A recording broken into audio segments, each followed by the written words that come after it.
senhores, com muita honra e muita alegria que eu posso dizer aqui que estou tendo a honra de estar conduzindo aqui essa live, mediando essa live, que vai tratar sobre um tema que tem afligido a todos nós, que é a questão da Covid-19, causada pelo coronavírus. Com 1.085.038 pessoas infectadas, o Brasil ultrapassou a marca de 50 mil mortes por Covid-19 entre sábado e ontem. Foram registrados 641 novos óbitos, elevando o número para 50.617, de acordo com dados do Ministério da Saúde. No mesmo período de 24 horas, foram adicionados 17.459 casos às estatísticas do órgão. Para especialistas, não só o Brasil começou a flexibilização das medidas de isolamento social no momento errado, quando a elevação da curva ainda não foi freada, como também não tomou as medidas necessárias para evitar novos saltos. Ao mesmo tempo que prefeitos e governadores discutem a flexibilização do isolamento social, o Brasil chega ao seu período mais devastador do coronavírus, e novos recordes de mortes, infelizmente, ainda podem ser batidos. A flexibilização do isolamento social com reabertura do comércio tem sido adotada por diversos governos estaduais e municipais. A medida tem sido alvo de ações judiciais contrárias e preocupado a todos nós, em especial os profissionais da saúde. A Associação Brasileira de Juristas pela Democracia entrou com pedido de suspensão dos decretos de relaxamento da quarentena nos estados de Santa Catarina, São Paulo, Distrito Federal e Minas Gerais, bem como nas cidades de Palmas e Curitiba. Hoje nós vamos debater esse tema, que é a flexibilização do isolamento social, ações contrárias e o que diz a saúde. Eu vou ter a honra de dividir a mesa aqui com companheiros e companheiras de trincheira, muito combativos, muito representativos, que são a doutora Andréa Beatriz Silva dos Santos, médica da Secretaria de Saúde do Estado da Bahia, atua em equipe de saúde prisional, ela é especialista em medicina da família e comunidade pela Sociedade Brasileira de Medicina de Família, doutoranda em saúde coletiva e professora da Universidade Estadual de Feira de Santana. Ela também é membro do coletivo Reaja ou Será Morta, Reaja ou Será Morto, lá da Bahia. Vou ter também a honra de contar aqui com a advogada Fernanda Maria da Costa Vieira. Ela é professora do NEP-DH, da Universidade Federal do Rio de Janeiro. O NEP-DH é um núcleo de estudos de políticas públicas em direitos humanos. Ela é mestre em Sociologia e Direito, doutora em Ciências Sociais em Desenvolvimento, Agricultura e Sociedade e em Mobilidade, do Programa de Pós-Colonialismo e Cidadania pelo Centro de Estudos Sociais da Universidade de Coimbra. E ela também é advogada, membro da RENAP. E também vamos ter o nosso querido companheiro Guilherme Zagallo, nosso colega, representante do Núcleo do Maranhão, da Associação Brasileira de Juristas pela Democracia, no Colegiado Nacional. Conversando anteriormente aqui, antes de começar a live, a gente ressaltou um grande problema que a gente tem hoje nessa questão do coronavírus, que é a subnotificação e a falta de testagem. E eu, pensando aqui, antes de começar a minha fala, estava tentando aqui analisar por que as coisas não estão sendo feitas da maneira que tem que ser feitas, de uma forma coordenada, uma coordenação, uma integração entre o governo federal, os governos estaduais e as prefeituras. Eu fico muito desconfiado de que isso talvez não seja uma desorganização, talvez seja um projeto, uma necropolítica aplicada. Então, eu gostaria de trazer para o debate a nossa companheira médica, a doutora Andréa Beatriz. Ela vai poder tecer algumas considerações nesse sentido. Doutora, a senhora tem 10 minutos. Eu desejo um bom debate para todos nós. Muito obrigada. Boa noite a todas e todos que vieram para cá para fazer essa conversa com a gente, essa conversa muito importante. Quero saudar aos meus companheiros aqui de conversa, né, de Fernanda, Marcelo, Guilherme, E quero agradecer muito a Associação Brasileira de Juristas pela Democracia por fazer esse convite. E também gostaria de fazer um agradecimento especial ao Alexandre Sames, que foi quem fez a primeira mediação para a gente participar aqui dessa conversa. Primeiro, em segundo lugar, eu quero dizer que, pela natureza, tanto da minha formação em medicina de família e comunidade, que é uma prática de cuidado voltada para o primeiro nível de complexidade do nosso sistema de saúde, ou seja, muito perto da comunidade, e também por uma tradição de formação voltada para o Sistema Único de Saúde, é importante lembrar que, para discutir saúde, somente os conceitos biomédicos não serão suficientes. Eles podem ser necessários, mas para a gente discutir sobre tudo que a gente tem vivenciado nessa pandemia, para além das evidências científicas no campo da saúde, a gente precisa lançar mão de outros conhecimentos para poder alinhar ao que a gente entende por saúde. Eu queria lembrar que a gente tem dois conceitos que podem nos trazer um caminho para poder pensar essa discussão sobre a flexibilização da quarentena. Um deles é o conceito de saúde da própria Organização Mundial da Saúde, que fala que saúde é um completo bem-estar biopsicossocial, e o conceito que eu gosto muito mais, que é o conceito que deu origem ao nosso Sistema Único de Saúde, que diz o seguinte, com uma forte influência, né, num processo de reabertura do país, num processo pós-ditadura, reconquistando, pensando no acesso à saúde como um processo amplo e democrático, pensando na democratização do acesso à saúde, fala que a saúde é, antes de tudo, o acesso à terra, a emprego, à saúde, à educação, à cultura, e diz respeito à maneira como a própria sociedade se organiza. Isso é o resultado de saúde. Então, olha a complexidade do que a gente está falando. Porque parece que quando a gente fala de Covid, a gente está falando só do adoecimento do corpo, mas a gente está falando de um conjunto de informações que estão intrínsecas ao processo de saúde e adoecimento, sobretudo na relação que a gente tem com o nosso sistema de saúde, que inclusive vive um processo o tempo todo de... ele mesmo já esteve na UTI muito tempo, e hoje nós vimos figuras que inclusive eram contra o Sistema Único de Saúde, defendendo o Sistema Único de Saúde, que foi o sistema capaz de dar conta dessa demanda que a gente tem tido no campo da saúde. Obviamente que o assunto não é esse, mas acho que é importante reafirmar a importância do Sistema Único de Saúde.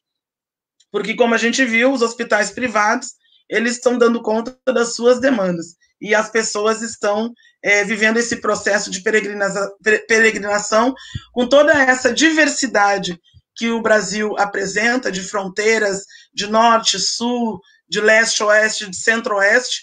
O SUS, ele tem sido uma alternativa com o seu modelo de atenção para dar conta dessas necessidades. Inclusive, a própria Inglaterra, passando o sistema, o Reino Unido, agora vivenciando um outro momento da pandemia, considera adotar o nosso regime de agentes comunitários de saúde, um dos programas mais importantes que a gente tem no Brasil, que é o Programa de Agentes Comunitários de Saúde, como estratégia, vendo que isso foi possível em várias localidades, cuidar das pessoas, chegar até a casa das pessoas, monitorar as pessoas com doenças crônicas e também com Covid, através da presença dos agentes comunitários de saúde, cujo o caminho era de destituição da possibilidade da existência dessa profissão.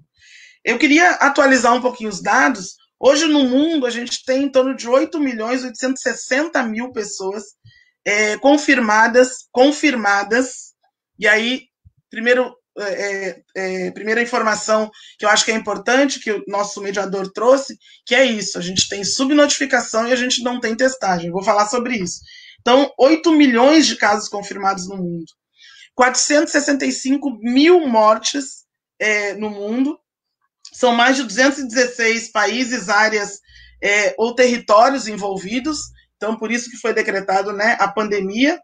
E as Américas hoje, nós compomos hoje a liderança do número de casos confirmados As Três Américas somam 4.370.000 pessoas confirmadas, mais disso, e nós somos hoje o segundo país no mundo em números de casos confirmados de Covid. Estados Unidos, que tem sido um modelo, né, a ser seguido pela gestão, é o primeiro país no mundo aí com 2.241.000 casos. Então, é importante que a gente tenha isso em mente. O que significa isso para o mundo? Lembrando que o primeiro caso aqui no Brasil foi diagnosticado no dia... A gente teve o primeiro caso, né? Informado ao mundo em 30 de dezembro, na província de Wuhan, na China. A China logo começou a tomar uma série de medidas para superar sua primeira onda, e hoje vive a segunda onda considerada. E o primeiro caso no Brasil chegou no dia 26 de fevereiro. A primeira morte foi no dia 17 de março. Um óbito, 17 de março de 2020. 16 de abril, 2.143 óbitos. 16 de maio, 15.633 óbitos. 17 de junho, agora recente, 46.510 óbitos. E agora, 50.617, como o Marcelo trouxe. Então, o que é importante, outra coisa que é importante entender. A gente está falando de uma doença que, como todo mundo tem ouvido falar, já tem sido esgotado na mídia, a despeito de toda a controvérsia, não existe evidência científica de cura. É um vírus, o SARS-CoV-2, ele é um vírus que veio se modificando, e na interação humanos e animais, possivelmente do morcego, como existem as teorias, houve uma mutação e esse vírus veio se reproduzir e trazer doenças para as pessoas no mundo. Então, a despeito de todo o debate dessa ou daquela droga, não existe ainda uma evidência científica com estudos robustos, e é assim que a medicina vive, com bases científicas, não é no achismo, não é no negacionismo, não é no criacionismo, mas baseado em evidências científicas, em estudos consolidados, em estudos, em testes que seguem parâmetros e seguem caminhos para a sua comprovação. Não existe nenhuma evidência científica de que existe alguma medicação eficaz contra o vírus corona. Dito isso, é importante também lembrar que, em não tendo um tratamento, uma das poucas possibilidades que a gente... E aí que existem evidências científicas, e é interessante que, se a gente fizer um levantamento, de dezembro para cá, tem mais de 20 das bases de dados no campo da saúde, PubMed, uma base de dados que reúne várias bases, nós temos mais de 25.000 publicações acerca de Covid-19. Quem lembra, no início a gente falava, e alguns países negaram isso, a exemplo da Itália, né, e sofreu as consequências, Milão não para, a Itália não para, e aí depois a gente viu aquele número absurdo de óbitos, muitas perdas, a despeito de todo o perfil populacional de idosos, de tabagistas. O fato é que negar a evidência que tinha de que o isolamento era uma possibilidade para garantir que todas as pessoas não adoecessem, e aí o tal do achatamento da curva, não adoecessem ao mesmo tempo e não sobrecarregassem os sistemas de saúde, a Itália viveu o que viveu. E eu estou citando isso para lembrar que a gente teve exemplos antes de chegar aqui, o coronavírus. A gente viu o que aconteceu na China, viu o que aconteceu, as medidas tomadas na Coreia do Sul, Itália, e mesmo assim houve muito atraso, muita negligência, que não é à toa, né? Também, como foi dito por Marcelo, acho que os colegas a gente vai poder conversar sobre isso. E aí, em não tendo uma vacina, que a gente tem mais de 80 estudos em andamento em universidades pelo mundo, buscando vacinas que sejam eficazes para evitar a reprodução do vírus, na busca de anticorpos, nas possibilidades de que as pessoas não adoeçam. Existe uma corrida. Em não tendo uma vacina, em não tendo uma medicação que possa matar esse vírus, o isolamento, que é aquela medida que ocorre individualmente, quando a pessoa tem um caso confirmado, ou foi diagnosticada com coronavírus, ou é um caso suspeito, ela vai se isolar, ou a quarentena, que é uma medida governamental que vai manter somente os serviços básicos funcionando, os serviços essenciais, melhor dizendo. E não tendo outras medidas, as evidências científicas do uso de máscaras, lavagem e higiene das mãos e das superfícies, e o isolamento ou o distanciamento, que é a distância quando as pessoas não têm a doença, mas manter a distância mínima para evitar a transmissão. Mas, sobretudo, a quarentena, elas são medidas reconhecidas como medidas eficazes no processo de transmissão do coronavírus. Mas é importante a gente dizer que para pensar, e aí o conceito de saúde é importante, para pensar em isolamento ou na quarentena, na própria flexibilização da quarentena, é importante dizer que a gente precisa pensar o que significa, né?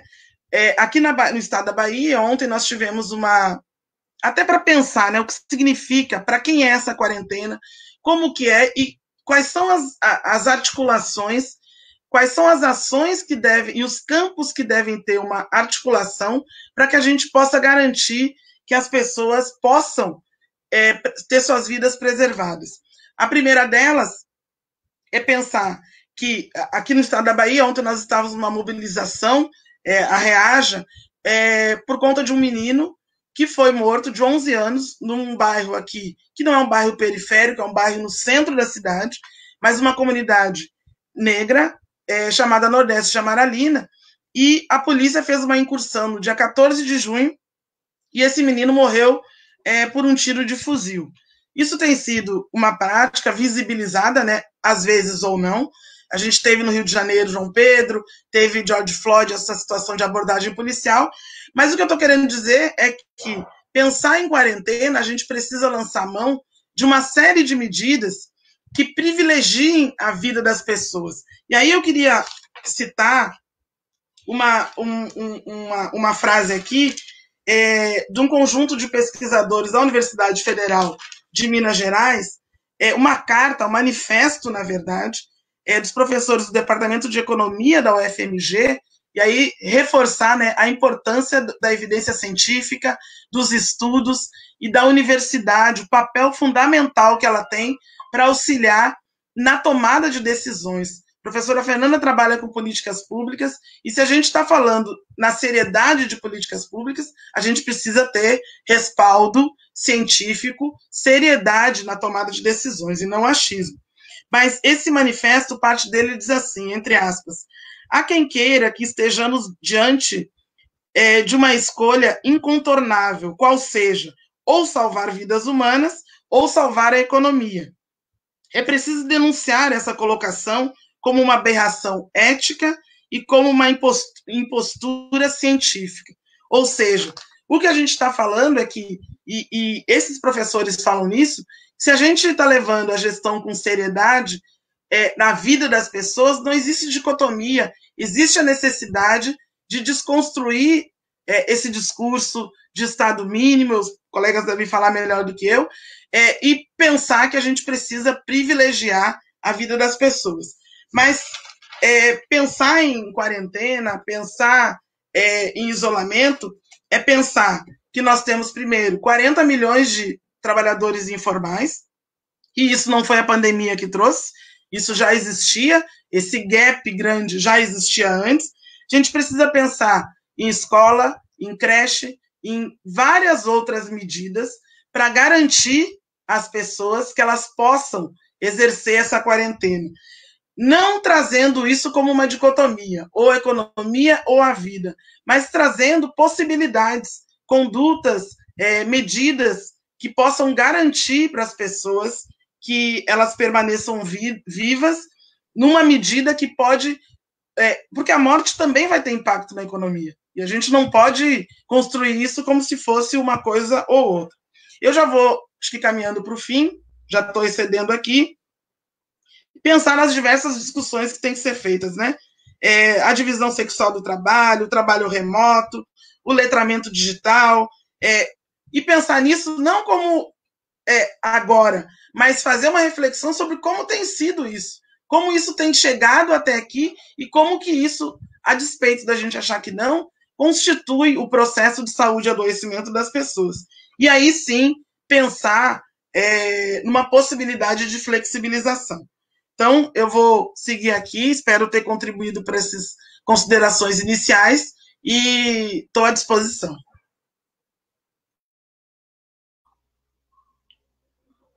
Doutor André, muito obrigado. Ouvindo a sua fala agora, eu fiquei pensando da importância que o Estado tem na vida das pessoas, né? Se você tem um Estado que é um Estado que garante o que ele tem que garantir, os efeitos de um problema desse, que é um problema que atinge toda a sociedade, eles tendem a ser menores. Quando você tem uma concepção de Estado mínimo, a tragédia acaba sendo uma tragédia anunciada. Eu vou aproveitar aqui a oportunidade para informar as pessoas que estão assistindo que, pelo chat, vocês podem enviar perguntas para os debatedores, tá? Eu peço que vocês enviem para a gente continuar o debate, que está sendo muito bom. Eu queria passar aqui, não vou me alongar muito, passar a palavra para nossa querida Fernanda, ela vai tecer algumas considerações aí. Fernanda, a bola está contigo. Boa noite. Obrigado. A todos e todas. Primeiro, eu queria agradecer o convite, acho que é um debate extremamente importante, discutir não só flexibilização, mas discutir o impacto de uma pandemia dentro de uma estrutura que já era de desmonte dos nossos direitos, acho que a Andrea colocou bem. Então, eu acho que é muito relevante, um prazer estar aqui com a Andrea, com o Guilherme e com o Marcelo. Eu vou começar muito da inquietação da Andrea, né? Que a gente vem construindo um discurso de que é ou economia ou a vida, né? Como se fosse possível pensar uma economia sem construção da vida, como se fosse possível, né, eu salvar uma economia, né, e simplesmente destinar à morte trabalhadores e trabalhadoras, porque é o tema que a gente está discutindo. E aí, essa dimensão, né, ou a vida ou a economia, é uma dimensão que não nos pertence, não pertence à classe trabalhadora. Essa é uma dimensão do capital, é o capital e o setor patronal que nos impõe essa dualidade, porque, para a perspectiva da classe trabalhadora, por óbvio, são as vidas humanas.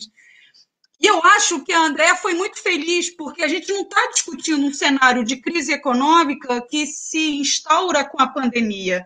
Se a gente recupera, por exemplo, o ano passado, diversos cientistas, diversas pesquisas chegaram a nos apontar, inclusive, que a gente estava retroagindo para um índice de acumulação, de concentração de renda, que era similar ao século XIX. Significa que tudo aquilo que nós, trabalhadores e trabalhadoras, como classe, conquistamos no pós-guerra, através do estado de bem-estar social, a partir do enfrentamento da luta de classe para a conquista dos nossos direitos, e aqui no Brasil, a Constituição de 88, ela é um emblema, né, da força da sociedade, da classe trabalhadora defendendo, né, uma Constituição que resguardasse saúde, segurança, educação. A leitura da Andrea sobre saúde é a leitura da segurança, é a leitura de que eu não posso falar de saúde sem ter um aparato público que me resguarde moradia, educação. Da mesma forma, eu não falo de segurança sem trabalho, sem moradia, sem saneamento. Então, imagina, a classe trabalhadora conquistou. Direito é conquista, direito não é benefício nem concessão. Direito é muita conquista, é muita luta, muita organização da classe trabalhadora. Quando eu tenho pesquisadores que me dizem que a gente está voltando no século XXI aos índices de acumulação do século XIX, eu tenho um sinal de alerta brutal, porque significa que eu tenho, né, a retomada de uma lógica do capital que é violentíssima, é a barbárie. Por isso, o Zizek, quando escreve agora sobre a pandemia, ele tem um capítulo que fala para a gente, ou comunismo ou barbárie, é que não há saídas para a crise que nós estamos vivendo dentro da ótica do capital. O capital não está preocupado com as nossas vidas, o capital está preocupado, né, com a sua fonte de renda e com esse massacre, esse genocídio da classe trabalhadora. Por isso, discutir a crise econômica, gente, e eu não estou ignorando, gente, o FMI acabou de lançar um dado que faz a previsão de um encolhimento da economia global em 3%. Nem na crise de 2007 e 2009 eu tive uma projeção tão negativa para o capitalismo. É que esse quadro, né, da pandemia, ele acirra esse projeto anti-classe trabalhadora, e é isso que a gente vai precisar aqui estar discutindo e refletindo. Nos Estados Unidos, eu tenho um índice de 43 milhões de trabalhadores que solicitaram, nessa pandemia, o seguro-desemprego. Isso dá 27%, né, da força ativa de trabalho. Isso é muita coisa. Aqui no Brasil, 107 milhões de trabalhadores solicitaram um auxílio emergencial. O governo até pode chegar e dizer, não, mas tinha fraude aí. É verdade, tinha fraude nesse numérico, mas ao mesmo tempo em que tinha fraude, eu tinha milhares de trabalhadores invisíveis, trabalhadores sem documentação, trabalhadores precarizados, trabalhadores ambulantes que não foram contemplados com essa renda emergencial. 107 milhões é 50% da população. Então, a gente está dizendo que no Brasil, 50% da população brasileira está num grau de precarização e de indignidade social que nos desafia a estar refletindo qual será a nossa saída. O IBGE estabeleceu que no primeiro trimestre de 2020 nós tivemos um índice de 12% de aumento do desemprego, gente. Isso é muita coisa. Então, esse cenário de concentração, por um lado, e de precarização da vida, você tem hoje como resposta do capital redução salarial, né, e o governo ele demorou a produzir, né, a renda emergencial, mas, em compensação, foi muito rápido em garantir uma medida provisória que chegava para o setor patronal e dizia, olha, pode demitir sem menor problema, não estou aqui para isso, meu papel não é proteger a classe trabalhadora.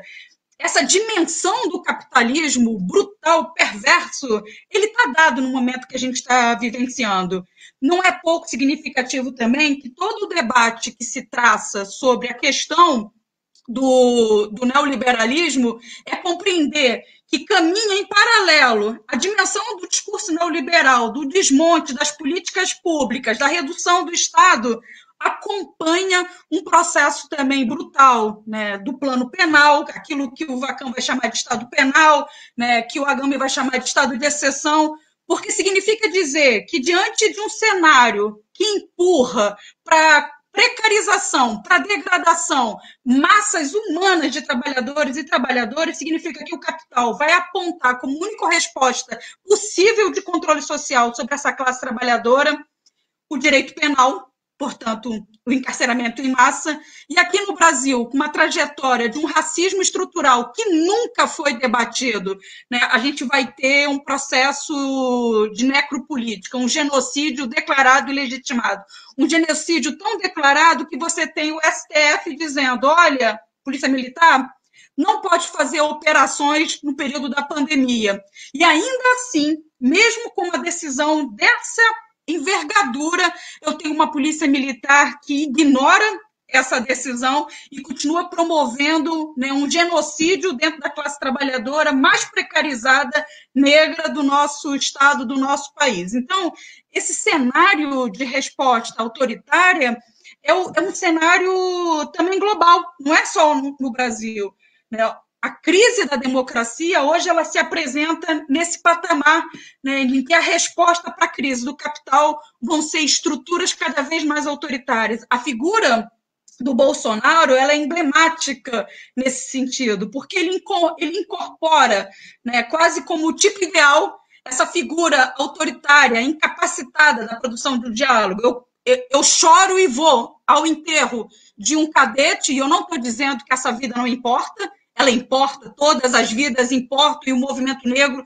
nos alerta sobre isso. O que eu estou colocando é um presidente que populistamente vai para um enterro de um cadete, porque está tentando incorporificar uma aliança com baixo clero das forças militares, mas ignora que no Brasil eu tenho 50 mil trabalhadores e trabalhadoras que morreram de Covid. Então, esse descaso do governo, ele é instrumental, ele é necessário, né, para a lógica do capital. O capital precisa cada vez mais de uma esfera, né, autoritária para responder a essa desestrutura, essa crise, esse sentimento de insegurança que está acompanhando as nossas vidas, né? E aí, nessa perspectiva, o que fazer, né? Porque é o que a gente está debatendo. Eu tenho, por um lado, né, o capital já dizendo flexibilização, e é o capital falando nas suas múltiplas esferas. É vergonhoso aqui no Rio de Janeiro, por exemplo,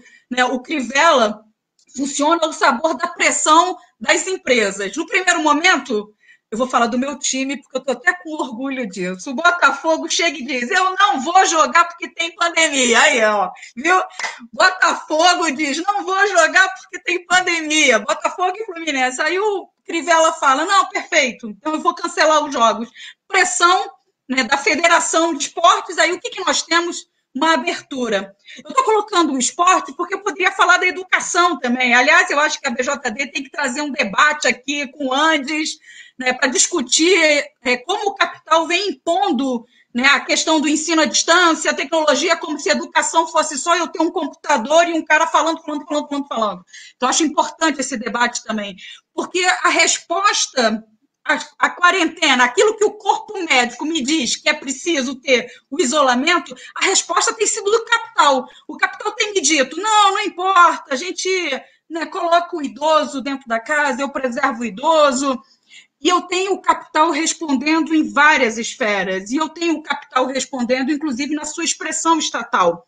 Né? O que nós, trabalhadores e trabalhadoras, podemos fazer para nos contrapor? E esse é um debate muito necessário, porque, por razões óbvias, nós da esquerda, e é óbvio que eu estou me colocando como trabalhadora, né, e como esquerda, por favor, nós, trabalhadores, temos que pensar, primeiro, no campo, né, da nossa ação ética. Nós temos o compromisso com a vida, e o compromisso com a vida significa isolamento social. Isso não quer dizer que a gente não vai para a rua defender a democracia.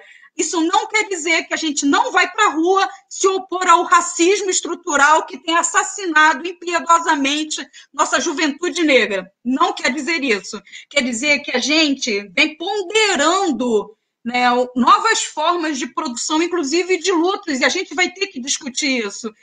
Historicamente, o nosso espaço, a nossa arena de disputa é o espaço público. O espaço público, hoje, ele se coloca num processo de redução. Uma das arenas, e eu juro que eu estou terminando, Marcelo, uma das arenas... coitado, tarefa inglória, está controlando a gente. Uma das arenas que tem se apresentado é a arena judicial. Eu acho que a gente vai ter que discutir futuramente esse agigantamento dessa arena, né? Porque claro que essa arena ela é taticamente, eventualmente, do nosso campo, mas ela não é o espaço privilegiado. O trabalhador e a trabalhadora não têm outra solução, outro caminho viável para a sua luta que não seja o espaço público, a luta concreta, a luta pela dimensão dos direitos. Mas o judiciário, ele hoje vem servido como um escudo, né, a um executivo, e aí das múltiplas órbitas, né? A BJD, por exemplo, entrou com diversas ações tentando controlar, né, as deliberações do executivo de flexibilização, tentando questionar, cadê os critérios técnicos? Aqui no Rio, a gente conseguiu um feito que eu acho que talvez seja uma das experiências que mais me aguça pensar em termos de resposta do campo democrático, né? Porque a lógica autoritária do capital é, inclusive, uma lógica de desmobilização institucional. Eu tento desconstruir o papel das instituições na defesa da democracia. E aqui a gente teve uma ação civil pública da Defensoria Pública com o Ministério Público que exigia, tanto do governador quanto do prefeito, esclarecimentos sobre o decreto de flexibilização. E foi uma decisão belíssima do juiz de primeira instância, porque ele chegou e falou, opa, peraí, realmente, eu não tenho dados, e eu não tenho. O Rio de Janeiro, por exemplo, vivia uma crise, antes da pandemia, já vivia uma crise hospitalar gigantesca. Essa crise desaparece agora nos dados fornecidos pelo poder público, o que é assustador. A gente antes não tinha leito para nada, e agora eu estou cheia de leito, estou cheia de UTI, estou cheia de leito. Então, o MP e a Defensoria questionaram. O governo se utiliza de um instrumental jurídico, que é a suspensão de segurança. E eu vou encerrar, porque eu acho que é importante a gente estar refletindo, né, as nossas alternativas. Essa medida jurídica é uma medida jurídica cujo objeto dela é a defesa do interesse público. Aquilo que André brilhantemente nomeou como saúde, né, educação, essa ordem pública, a medida de segurança protege isso. Ela protege quando eu vejo ameaçado a ordem, a segurança, a economia, né, e a saúde. E essa é uma decisão do presidente do tribunal. O nosso presidente do Tribunal do Rio de Janeiro, e é preciso dizer isso, é preciso denunciar isso, porque esse vai ser o limite institucional do Poder Judiciário. O nosso presidente do Tribunal de Justiça do Rio de Janeiro, ao dar a decisão favorável ao governo e, portanto, permitindo, né, a reabertura, e a gente está com uma reabertura radical, né, total, praia, shopping, cabeleireiros agora que o Crivella liberou, o presidente do tribunal coloca a economia. Toda a fundamentação dele era a manutenção do cerceamento e do controle vai gerar uma crise econômica de enormes proporções. Desculpa, presidente do tribunal, o que está em jogo aqui não é a economia. Empresa, eu resgato. Vida não é ressuscitável. Então, o que está em jogo aqui, pela ótica da classe trabalhadora, é que não tem jeito. Ou socialismo ou barbárie. E essa é a única alternativa possível para a classe trabalhadora para o enfrentamento hoje da Covid. Desculpa passar do horário. Fernanda, obrigado. Bom, eu não vou tomar muito tempo, eu estou curioso também para o Guilherme Zagalo. Eu gostaria de lembrar os colegas que trabalham na área jurídica, né? A ABJD é uma associação que abarca todas as categorias do campo do direito, desde o estudante ao bacharel, ao advogado, e nós precisamos de associados. Como toda associação, ela precisa de contribuições. Então, associe-se à ABJD, entre na nossa página, no Facebook, na internet, nós temos também o canal no YouTube, no Instagram, e conheça as nossas ações, os nossos objetivos, né? A nossa luta, digamos assim. Guilherme, eu tenho uma curiosidade muito grande, porque você é de um estado que foi um dos primeiros estados cujo governo estadual instituiu o lockdown. Eu tenho curiosidade de saber se efetivamente essas medidas perpetradas pelo governador Flávio Dino tiveram um efeito, e como é que está sendo a realidade também do estado do Maranhão. Eu acho que você deve falar isso na sua intervenção. Eu vou deixar para você falar, tá legal? Guilherme Zagalo, nosso querido colega do colegiado do Maranhão. Bem, boa noite a todos e todas. É um prazer participar dessa live da BJD, ainda mais depois das falas de André e Fernanda, que eu acho que foram complementares, mostram bem o tamanho da encrenca em que o nosso país, nossa sociedade está metido nesse momento. Nós somos o 6º país do mundo em população, no entanto, somos o 2º país do mundo em número de casos e número de mortes pela Covid-19. Várias coisas não estão funcionando na forma como o nosso país está enfrentando a crise. Nós temos uma taxa de mortalidade 4 vezes superior à média mundial, que é de 6 mortes por cada 100 mil habitantes, a nossa está em 24. O nosso número de casos é 5 vezes a média mundial, que é de 116 casos por 100 mil habitantes, a nossa está em 516. Nós ainda, embora tenhamos estabilizado aí o número de mortes num patamar elevado e moral de 1.000 mortes, né? O número de casos novos ainda segue crescendo. De um modo geral, eu acho que semana passada foi divulgado um estudo que mostra que 7 estados da federação têm hoje uma taxa de transmissão inferior a 1. O que significa isso? Que cada doente, quando você tem mais de um, cada doente gera mais do que um novo doente, então a doença cresce, né, em número de pessoas infectadas, que tiver contaminadas aí pelo vírus. 7 estados estão com esse número inferior a 1. Significa que, em tese, seguindo nesse caminho, nós teríamos aí a redução do impacto, o controle, vamos dizer assim, da extensão dos danos causados pelo Covid-19. Mas isso é recente, não tem ainda 14 dias, e o que a gente tem visto, mesmo nesses 7 estados, é um aumento aí, uma flexibilização da atividade econômica. Infelizmente, não é fazer nem desejar o mal para ninguém, mas é inevitável que nós vamos assistir aí, muito provavelmente, a uma segunda onda de contágio. Aqui em São Luís do Maranhão, não foi no estado inteiro, viu, Marcelo? Foi só na capital, nos 4 municípios da região metropolitana, na ilha de São Luís, houve um lockdown, foi o primeiro do país e foi decretado por decisão judicial. O Ministério Público Estadual dos 4 municípios entrou com uma ação numa vara, ajuda bastante. Nós temos uma vara especializada em interesses difusos e coletivos, inclusive há uma reação muito grande contra essa decisão, houve denúncia contra o magistrado no Conselho Nacional de Justiça, enfim.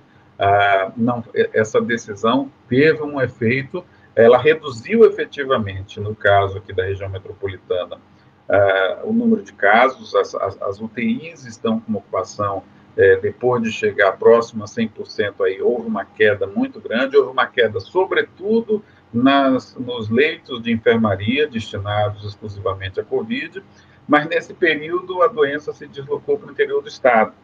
Então, hoje a gente tem um número de casos pequeno na capital, casos novos, né, de mortes também, mas a doença se transferiu para o interior do estado do Maranhão com números muito elevados. Eu vejo com muito pessimismo o momento que a gente vive, porque nós estamos nessa fase de crescimento no Brasil e as soluções que a gente vem adotando, por exemplo, da execução orçamentária para o enfrentamento da pandemia, o Congresso Nacional havia autorizado, entre as diversas iniciativas, junto também algumas iniciativas do Poder Executivo, 383 bilhões de reais, depois até criaram um orçamento separado, um orçamento que eles chamaram de orçamento de guerra. No entanto, quando a gente vai ver a execução orçamentária até o presente momento, aí estamos falando em 22 de junho, já aí mais de 100 dias do início do primeiro caso, das primeiras mortes, nós temos aí uma execução de 176 bilhões de reais.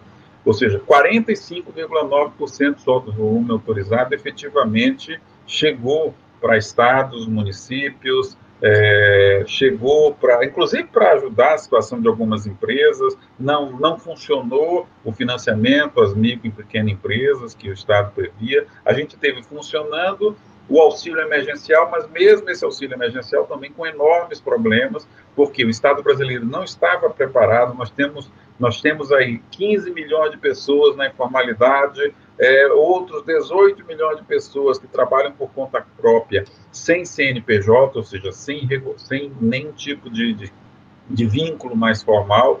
Então, quase 1/3 dos benefícios que são requeridos nesse auxílio emergencial são indeferidos. É provável, muito com certeza, uma parte considerável desses deveriam mesmo, são pessoas que não estariam habilitadas. Aliás, isso já apareceu, pessoas de classe média que deram declarações falsas sobre renda, servidores públicos, militares, enfim. Mas isso não significa que isso se resolve depois. O problema é que quem está com fome, que não teve acesso a esses benefícios. Então, o próprio auxílio emergencial, ele teve dificuldades na sua implementação. Nós temos aí uma previsão para a economia desse ano. O mercado está estimando uma queda de 6,5% no PIB, a zona do euro está estimando uma queda da ordem de 8%. A gente não tem ainda a sensação específica em relação ao emprego, porque nossas estatísticas elas têm uma certa defasagem. Por exemplo, a estatística mais completa que nós temos, que é a PNAD contínua do IBGE, o último dado disponível é janeiro, fevereiro e março, são 210 mil entrevistas, 70 mil feitas em janeiro, 70 mil em fevereiro, 70 mil em março. Então, os dados disponíveis, eles capturaram somente um mês, efetivamente, já do impacto econômico da pandemia, mais efetivamente. Mas a gente tem alguns dados indiretos que mostram aí uma situação muito ruim. Nós temos aí 400 mil pedidos de seguro-desemprego a mais em relação ao mesmo período em relação a 2019, de janeiro a maio. 1.100.000 vagas com carteira assinada foram fechadas nos meses de março e abril. Só no mês de abril houve o fechamento de 860 mil postos de trabalho no Brasil. No plano legislativo, a gente teve aí a edição, depois da primeira lei geral, né, 13.979, lá em fevereiro, aí duas medidas provisórias, a 927 e a 936, que basicamente flexibilizaram a legislação trabalhista, permitindo a suspensão dos contratos de trabalho por até 60 dias, com o trabalhador recebendo uma parte do seguro-desemprego, não é nem o valor cheio do seguro-desemprego, isso significa redução de renda, e de até 90 dias de redução de jornada e salário, nos percentuais de 25%, 50% e 70%. Em consequência dessas medidas provisórias, nós temos 10 milhões e 100 mil contratos de trabalho suspensos ou com sua jornada e remuneração reduzida. Isso significa 29% dos contratos formais que nós temos no país. Ou seja, um volume... Isso no mercado formal, né? Estamos falando aqui dos trabalhadores formais, que são uma pequena, não são 40 milhões de trabalhadores, ou seja, da nossa população economicamente ativa, é menos da metade da nossa... A maior parte ou está na informalidade, ou então os desempregados, os desalentados, enfim. Tivemos também a edição da Lei Complementar 173, que era inicialmente para conceder auxílio para estados e municípios, e que o governo conseguiu, o próprio ministro da Economia descreveu naquela fatídica reunião dos palavrões lá em abril, que colocamos uma granada no bolso do inimigo, né? O inimigo, acho que ele chamou o povo brasileiro, né? Dizendo, criando regras provisórias até o final de 2021, sem aumentos para servidores públicos, sem nenhum tipo de aumento de despesa de pessoal, não pode fazer concurso, só se tiver vacância, mas também criou regras definitivas. No futuro, não pode ter nenhum tipo de movimentação na carreira nos seis meses que antecedem o fim do mandato, não pode ter uma solução que vai ser implementada no mandato subsequente, enfim, pronunciando aí para o futuro, que aí são regras permanentes, um empobrecimento ainda maior, uma fragilização do serviço público brasileiro, que neste momento, quem foi efetivamente que fez a diferença em relação a outros países do mundo no enfrentamento do Covid-19? Foi o SUS, foi o Sistema Público de Saúde, pois esse Sistema Público de Saúde foi enfraquecido, colocou-se uma granada no bolso de médicos, enfermeiros, pessoal da limpeza, enfim, dos trabalhadores públicos que estão aí no âmbito do enfrentamento do Covid-19. Então, acho que a forma como o nosso país vem lidando com a crise, ela não é satisfatória. Prova disso é que nós estamos tendo um período muito alongado comparado com outros países. Se tivéssemos feito de forma harmônica, unificada, União, estados e municípios, um lockdown ou um enfrentamento mais rígido, a aplicação mais rígida das regras, nós poderíamos estar na situação dos países europeus, gerenciando agora um retorno controlado à atividade econômica. Como nós não fizemos isso, nós provavelmente vai acabar sendo pior. Nós nem vamos ter o retorno da atividade econômica, nem vamos conseguir controlar a questão de saúde. Então, definitivo, aliás, quem diz isso é o presidente Trump, né? Ele tem falado seguidas vezes que o Brasil foi um mau exemplo, uma péssima forma de condução do enfrentamento ao Covid-19. Imagine, nós estamos sendo corrigidos por Donald Trump. Onde nós chegamos?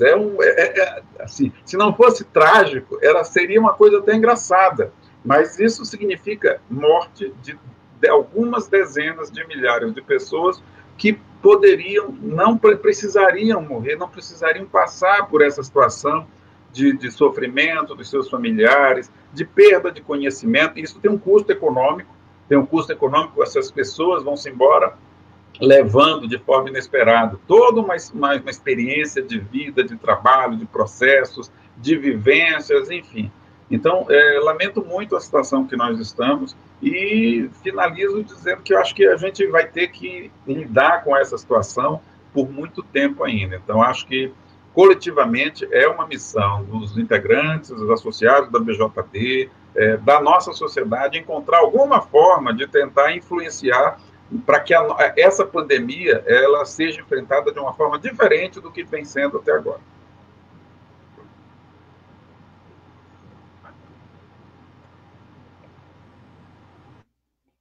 Guilherme, muito obrigado. Agora nós vamos passar para as perguntas, né? Nós já temos algumas perguntas aqui. Como a gente havia acordado anteriormente, nós vamos fazer 2 blocos de perguntas e um bloco final para as considerações finais, né? Agora nós vamos inverter um pouquinho a ordem, como a gente tinha acordado. As respostas serão na seguinte ordem: a Fernanda, o Guilherme e a Andréia, tá? Nós já temos algumas perguntas. Eu vou fazer assim, eu vou fazer inicialmente 3 perguntas, e aí no outro bloco eu faço mais 3. Pode ser assim, pessoal? Fica confortável para vocês? Acho que fica menos pesado, né? Nós temos uma pergunta aqui do Vanderlei Pedro de Oliveira. A pergunta dele é a seguinte, é bem direta. O neoliberalismo está derretendo? Nós temos também uma outra pergunta aqui do João Rocha Sobrinho. Até agora, só os pobres estão pagando o custo das crises. Por que também a área da saúde não discute a tributação sobre as grandes fortunas? E temos uma terceira pergunta aqui da companheira Marília Lomanto, querida professora Marília Lomanto, colega nossa da Coordenação Executiva Nacional. Ela pergunta o seguinte: as orientações do Comitê Científico do Consórcio Nordeste têm sido acatadas pelos estados e reconhecidas pelo eixo Sul-Sudeste? Bom, eu vou deixar aí as respostas para vocês, né? Começando pela Fernanda. Se eu não conseguir responder, peço desculpas, mas é porque agora são 5 minutos. Então, eu acho que a pergunta, né, se o neoliberalismo está derretendo, só pobre está pagando, né, por que a gente não tem mecanismo de controle, acho que elas têm uma certa similitude.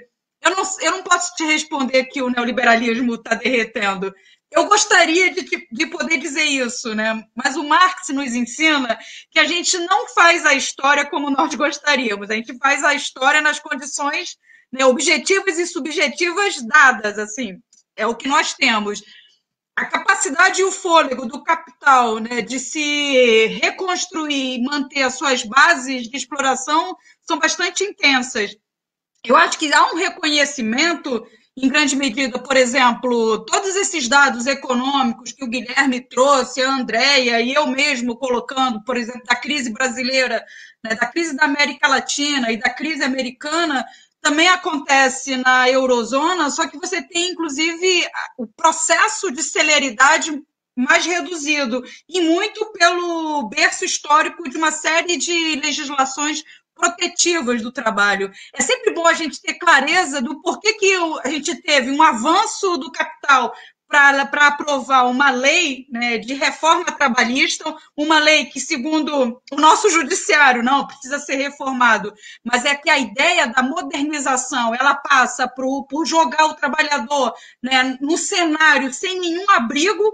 Esse é o objetivo da reforma. Então, a gente tem uma reforma trabalhista que arranca, né, os direitos dos trabalhadores. Temos uma emenda constitucional que a gente já anunciava isso, né? As nossas mobilizações de rua já falávamos isso. A PEC do gasto, ela vai gestar um enorme hiato social dentro do nosso país, porque significa dizer uma redução de investimento em termos de política pública social e a manutenção inalterável, né, dos interesses econômicos do sistema financeiro.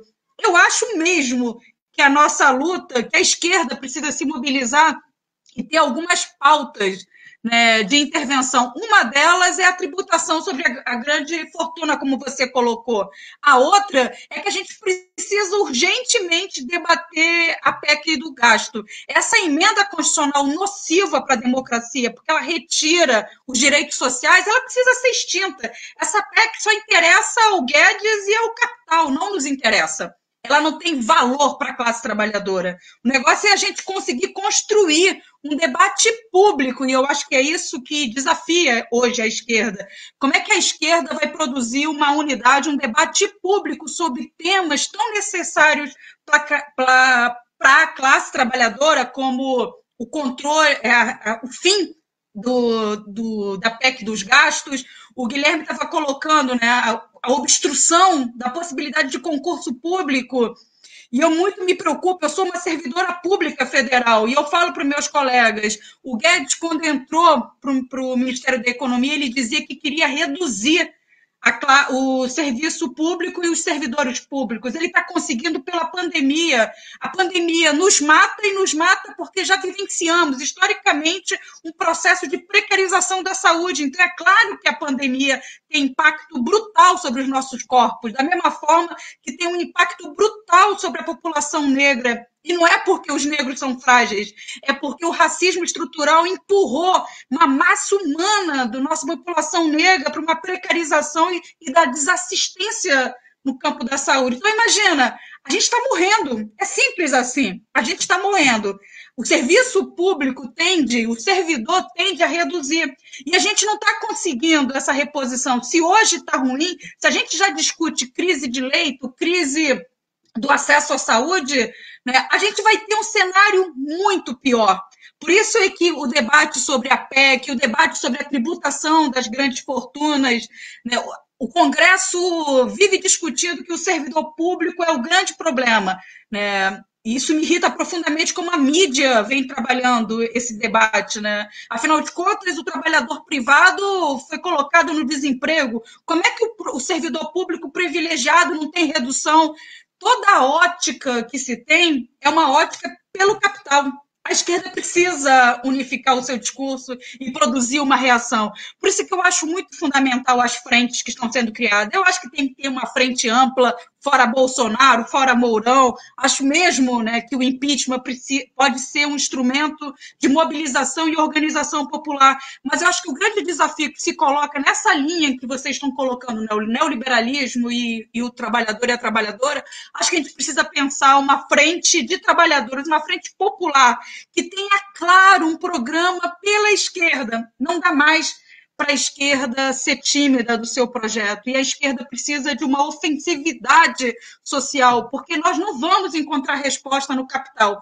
E aí, só para encerrar, a pergunta da Marília, né, se o consórcio...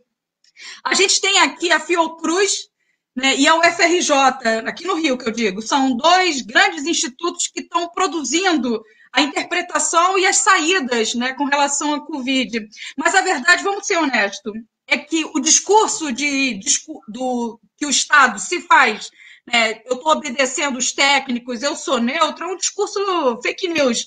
Não existe neutralidade, e a técnica, Marcuse já nos ensinava, a técnica e a tecnologia estão imbuídas dos interesses do capital. É quem controla essa produção é que vai definir os rumos. Então, a gente hoje tem uma desconstrução do discurso, né? A UFRJ, por exemplo, que pertence ao coletivo de expertise aí do governo, lançou dizendo, olha, para mim não abre, ao contrário, aqui na região norte, na região nordeste, é preciso fazer lockdown, eu estou aumentando o número de casos sem leitos, mas ainda assim, abertura geral. Então, o que está em disputa é a nossa vida, e é por isso que eu acho que a esquerda ela tem uma tarefa na defesa, né, da vida que é muito necessária. A gente não pode ser tímido. O nosso papel agora não é ter timidez. A gente precisa ir para frente e, em certo sentido, atacar nesse processo do espaço público, da disputa, né, de qual é o projeto, mostrar, olha, só tem um projeto possível e esse projeto é por nós, pela esquerda, em defesa da vida. Passei de novo, né, do tempo, desculpa. Não, tranquilo, Fernanda. Excelente resposta, adorei. Eu vou passar diretamente a palavra para o Guilherme, aí depois a doutora André pode falar diretamente também, tá legal? Para não tomar mais tempo. Ok, a Fernanda já adiantou algumas das respostas, né? Então eu vou dar como respondidas aí a 3 das questões. Eu vi também no chat que tinha 2 outras questões, eu vou tentar falar rapidinho. Olha, nós temos o judiciário, o papel do judiciário nesse enfrentamento à pandemia. Olha, eu posso...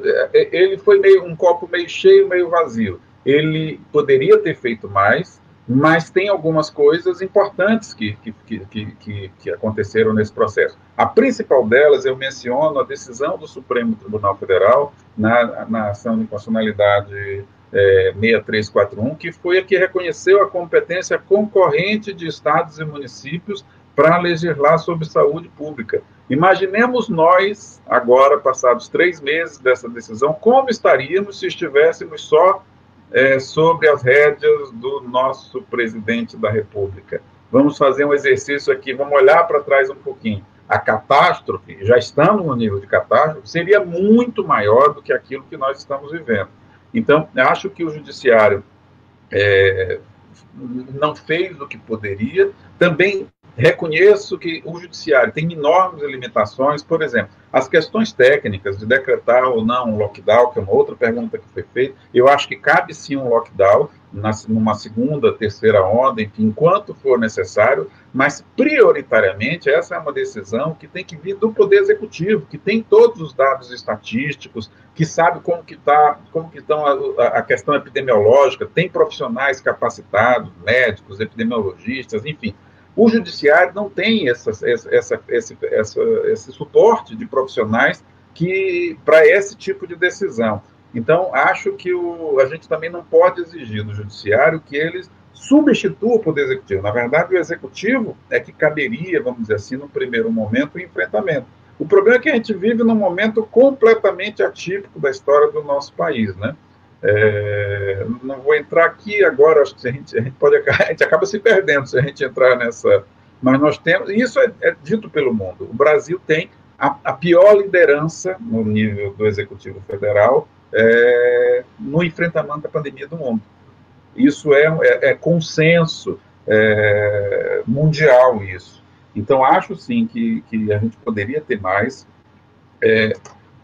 coisas simples, por exemplo, não vou fazer propaganda aqui do Estado, mas aqui no Estado, quando a crise se deslocou para o interior do Estado, imagino que em várias unidades do Nordeste, do Norte, seja assim também, a gente tem uma rede médica muito deficitária comparada com a da capital. Então, o Estado aqui, por exemplo, alugou 3 UTIs aéreas para o transporte de casos mais graves, naqueles municípios que não dispunham de... E, aliás, mais da metade dos municípios do país não dispõem de UTIs, né? E isso é uma coisa... Muitas das coisas que aconteceram nessa pandemia evidenciaram algumas coisas que a gente desconhecia da população. São Paulo, a região metropolitana de São Paulo, não vamos falar do interior do Brasil, não. Tem municípios que não possuem UTIs. A região metropolitana de São Paulo, aqueles municípios no entorno ali do município de São Paulo, da capital do estado mais rico do país.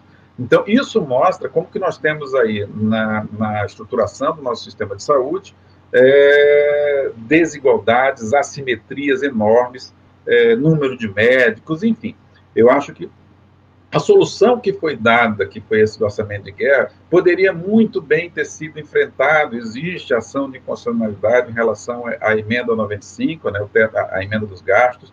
Poderia ter sido esse um caminho melhor. Aliás, havia esse risco, por isso que foi criada aquela engenharia rápida de aprovar o orçamento de guerra, porque era a forma de fazer estancar com que não se colocasse o dedo na ferida. Para quem não conhece tecnicamente, o que é a emenda dos gastos? Os gastos estão congelados e só podem ser corrigidos pela inflação, pelo gasto que foi realizado em 2014, que foi o ano de mais baixa execução orçamentária em quase uma década. Então, a gente congelou os gastos sociais por um piso baixo, por um piso bem rebaixado, e não pode, mesmo que a economia se recupere daqui a 10 anos, a gente tenha crescimento, enfim, a gente não pode ultrapassar nominalmente os gastos fixados lá para 2014. Isso é um absurdo. Isso vai ter impactos no futuro terríveis. Isso vai gerar contração, o Estado vai ter que fazer escolha de Sofia. Como o tamanho do lençol que vai cobrir a cama, ele não pode aumentar, mas a família cresceu, tem mais gente, teve enfim, você não consegue albergar, você não consegue proteger uma parcela maior da população. Então, acho que a gente Poderia ter feito esse enfrentamento agora, mas necessariamente, na sequência, essa é uma crise longa, não se resolve com essas medidas agora. Queria falar diferente, queria pensar diferente. Infelizmente, isso não vai acontecer. A gente vai ter um enfrentamento aí. Só de pandemia, até meados de 2021. Essas soluções mágicas rápidas que foram criadas para o exercício 2020, elas não vão enfrentar e dar cabo aos problemas orçamentários, de próprio enfrentamento mesmo da pandemia. Então, acho que a gente vai ter um segundo turno, vamos dizer assim como a gente vai ter uma segunda onda aí, possíveis novas decretações de lockdown em alguns municípios, nós vamos ter uma segunda onda de debate legislativo em relação à forma de enfrentamento na esfera jurídica de como lidar com o Covid-19.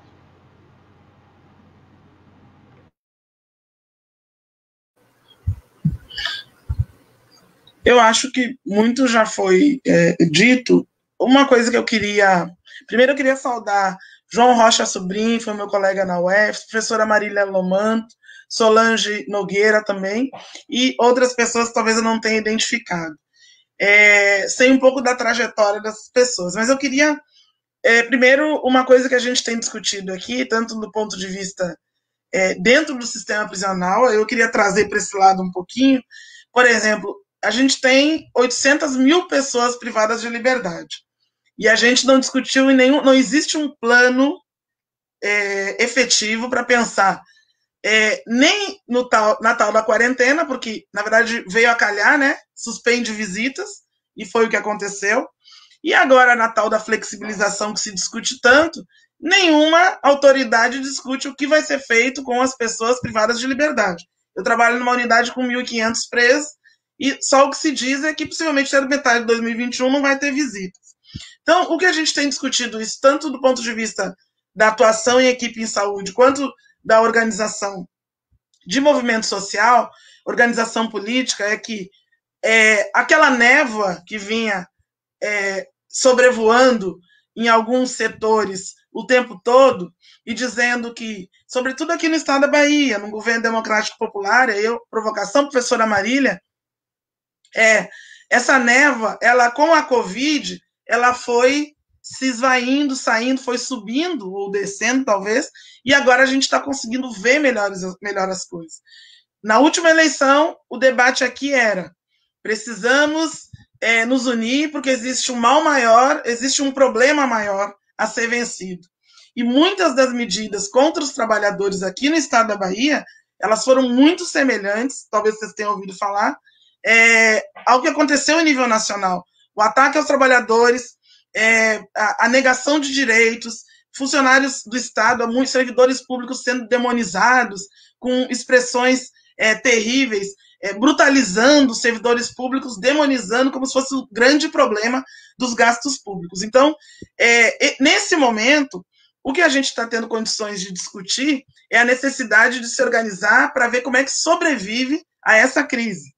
E aí eu queria trazer os dados de um economista que diz o seguinte: nesse momento é combater a pandemia, isso que os governos, isso que todo mundo deveria estar voltado para fazer, combater a epidemia, adotar medidas de apoio à manutenção dos empregos, garantir para as pessoas e as pequenas e médias ao emprego e renda, garantir o isolamento e investimento em saúde, que nós tivemos aí só 5% dos gastos dos valores que foram destinados à saúde, só entre 5% e 7% que chegaram a governos de estado e município. Então tem um déficit ainda muito grande.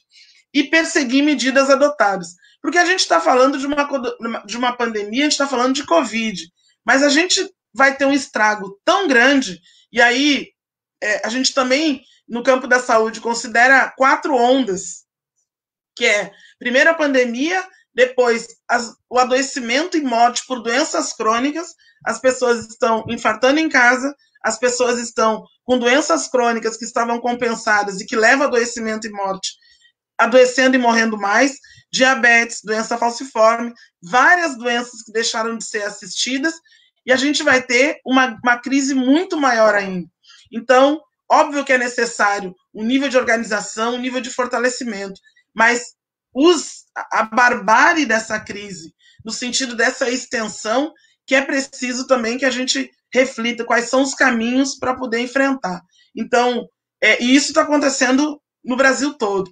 O consórcio Nordeste, ele ocorreu um pouquinho antes, né?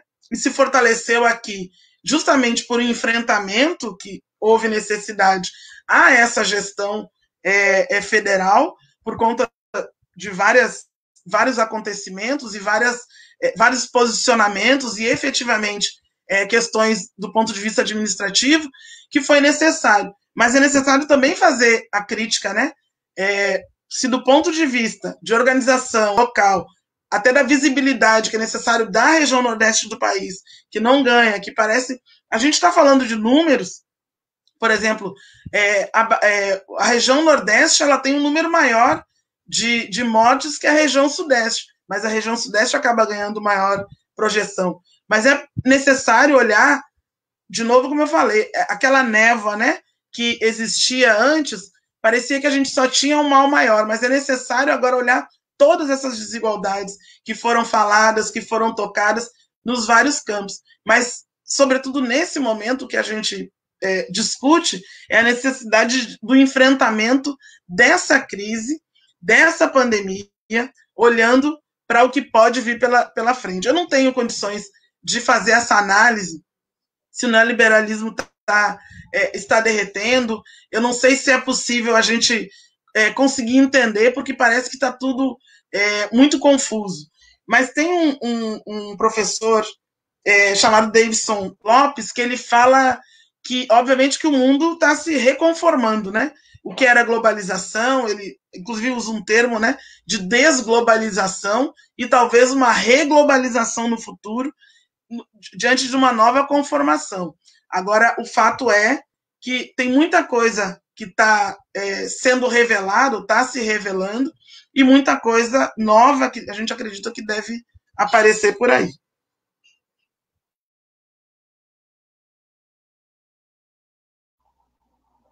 André, muito obrigado. Eu ouvindo a fala de vocês três, desde o início do debate, e mesmo antes, quando a gente estava lá na comunicação, com a Tânia, com a Sheila, com a Mara, com o Ney, a gente debatia qual seria o tema da próxima semana, né? Porque a gente tem feito essas lives tradicionalmente, né, às segundas-feiras, esse horário, e as coisas vêm acontecendo numa velocidade absurda, né? E muitos temas de interesse ligados à conjuntura atual do Brasil, mas eu não consigo, com relação a esse tema da live de hoje, eu não consigo deixar de pensar no filósofo camaronês, Achille Mbembe e o conceito de necropolítica. Eu vejo as ações, principalmente do governo atual, o governo federal atual, muito pautadas numa aplicação da necropolítica, o que é lamentável, é triste. A gente tem assim, a noção de que realmente existe um projeto de extermínio, não é uma coisa que acontece por acaso, e a gente sabe muito bem para quem esse projeto está direcionado, né? Pelas falas da Fernanda, da Andréia, do Guilherme, a gente sabe que é a população pobre e preta que está sentindo na carne, né, os efeitos nefastos dessa política absurda desse senhor chamado Paulo Guedes, junto com essa outra pessoa que ocupa a cadeira de presidente da República no momento. Eu vou passar agora para o segundo bloco de perguntas. A gente vai alterar agora a ordem, né? O segundo bloco agora, a gente vai começar com o Guilherme respondendo, depois a Andréia e finalizando as respostas a Fernanda. Deixa eu dar uma procurada aqui no chat. Nós temos uma pergunta aqui que foi direcionada para a Fernanda. O Guilherme até respondeu essa pergunta na fala dele, mas como a companheira Tânia Maria de Oliveira fez ela direcionada para a Fernanda, eu acredito que os outros três podem também dar opinião. O Guilherme já até se adiantou. A Tânia, nossa companheira da comitiva, pergunta: qual o papel que o judiciário tem exercido durante a pandemia, na sua opinião, Fernanda? Existe uma pergunta também aqui do nosso companheiro da Coordenação Executiva Nacional, nosso querido Eduardo Corrêa, colega do Guilherme, no núcleo do Maranhão, ele pergunta, ainda caberia a decretação de lockdown numa possível segunda onda da pandemia? E temos uma outra pergunta aqui que foi generalizada para os três palestrantes. Qual a avaliação do povo brasileiro sobre a responsabilidade desta realidade trágica? Vocês acham que a população percebe que o governo dessa pessoa que ocupa atualmente a cadeira de presidente é responsável pelo tamanho dessa tragédia? Cada um vai ter 5 minutos novamente para responder, começando pelo nosso querido Guilherme.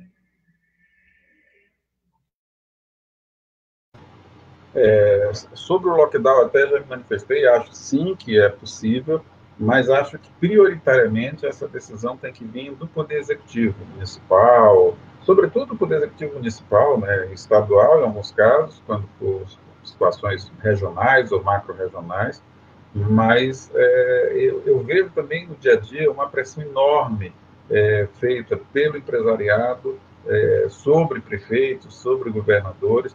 De um modo geral, assim, nós não estamos tomando as cautelas que deveríamos na abertura. A recomendação é que se tenha ciclos de 2 semanas, 14 dias de redução do número de casos, de óbitos. Quando a gente tem 5, 6 dias, a gente já começa a ter flexibilização, ou seja, nós não estamos tendo a cautela, e isso provavelmente vai ter um custo enorme de vidas perdidas por conta do trabalho. Assim, todo o esforço que se fez em alguns municípios vai ser perdido por esse retorno prematuro.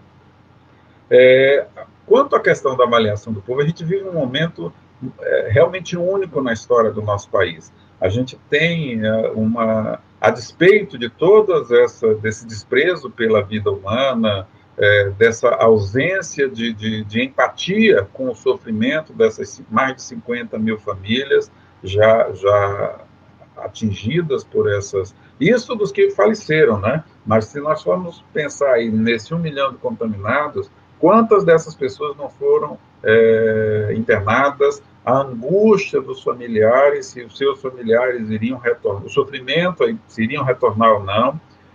Muito provavelmente, para cada caso identificado, a gente tem uma estimativa no Brasil, da Fiocruz, de 10 a 12 casos que não foram registrados. O nosso país é um dos que menos testes realizou no mundo,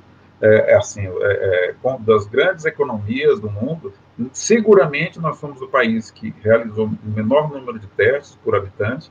Então, a gente teve aí hoje uma estimativa, tem até uma pesquisa da Universidade Federal de Pelotas que está cobrindo isso, né? A primeira rodada deu 1,7% da população, a segunda rodada 2,6% da população teve contato com o vírus. Agora está sendo feita a terceira rodada. Isso mostra o quê? Que nós estamos muito longe da imunidade de rebanho. Imunidade de rebanho é quando você tem tanta gente que já foi exposta ao vírus que a chance de você se contaminar é muito pequena. Isso, você tem que ter aí 60% a 65% ou mais da população que desenvolveu anticorpos para esse vírus.